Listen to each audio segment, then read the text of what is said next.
Клан Акимичи. Появява се в аниме, манга, роман, игра. Кланът Акимичи е добре известен клан на Konohagakure Keiwari. Много от техниките на техния клан се въртят около манипулирането на тяхното телесно тегло и размер чрез използването на Ян Рилис. Имало е 15 глави на семейства, като Чоза Акимичи е 15-тият. Твърди се, че Чуджи Акимичи ще стане 16-та глава. Членовете на клана притежават голяма физическа сила и са в състояние бързо да преобразуват калориите в чакра, която след това използват в своите различни тайни техники. Повечето от тези техники бързо изразходват чакрата на потребителя по време на употреба и поддържането им по време на продължителна битка може да бъде уморително. Поради тази причина Акимичи имат високи нива на чакра и ядат много, за да изградят или попълнят запасите си от чакра. Като знак на почит членовете на клана носят канджи за храна върху дрехите си.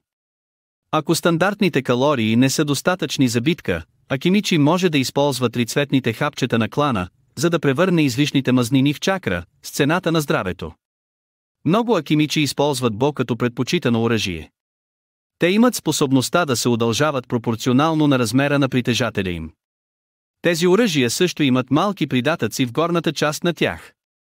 Всички тези членове на клана също са били изобразявани с някакви белези по бузите си и повечето от тях са били виждани да носят броня, както с, така и без бронени жилетки. Кланът Акимичи има специална връзка с клана Нара и Яманака.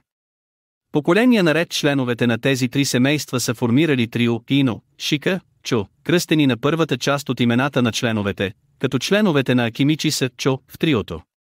За да укрепи единството между трите клана, член на клана Сарутоби ще им даде специални обеци, които да представят на главата на всяко поколение, когато бъдат повишени в чуонин, след което те ще се закълнат.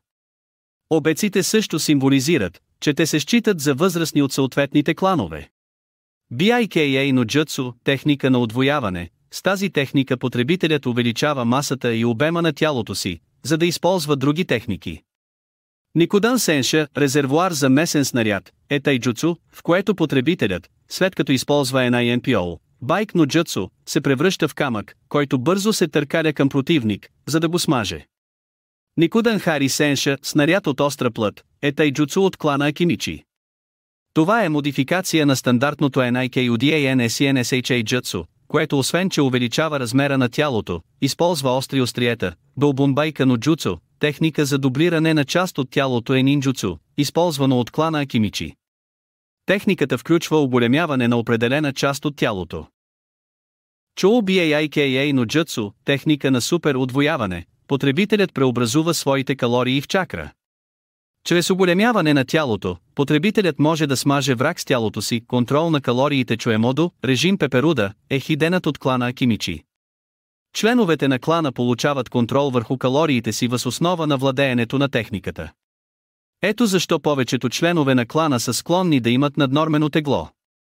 Използването на тази техника обаче е много рисковано, тъй като може да има фатални последици, ако се използва неправилно. Чодан Бакугеки пеперуден снаряд. Бомбардиране е тайджуцу, достъпно само за тези, които са взели червеното хапче за храна на клана Акимичи. Това хапче се използва само в най-крайните случаи. След като червеното хапче попадне в тялото, то изгаря всички калории в тялото на шиноби и ги превръща в чакра. Чухарите, супер удължена длан, е тайджуцу, използвано от членовете на клана Акимичи в комбинация с байка но джуцу. След като се достигне необходимия размер на тялото, шинобито събира специален тип чакра в пръстите си. След това удря врага отгоре надолу, буквално го размазва на земята. Дабуру Никодан Сенша, двоен човешки танк, е техника на клана Акимичи. Двама шиноби, използващи Никодан Сенша, се приближават към врага от двете страни, за да го смажат. Дотон, Ренга но Джуцу Артрилис, Брик Практис Техняк EDIOTONNINZUTSU, при което потребителят създава стена от земята около себе си. Въпреки че стената не е толкова здрава, тя може да бъде укрепена. Когато няколко потребители използват тази техника, Никодан Йойо, човешки снаряд Йойо, е хайдън нинджутсу от клана AKIMICHI, в което потребителят, използвайки NIKUDANSNSHA, атакува опоненти, докато е контролиран с помощта на своите партньори, използващи NINPO. KHTSUKAMI без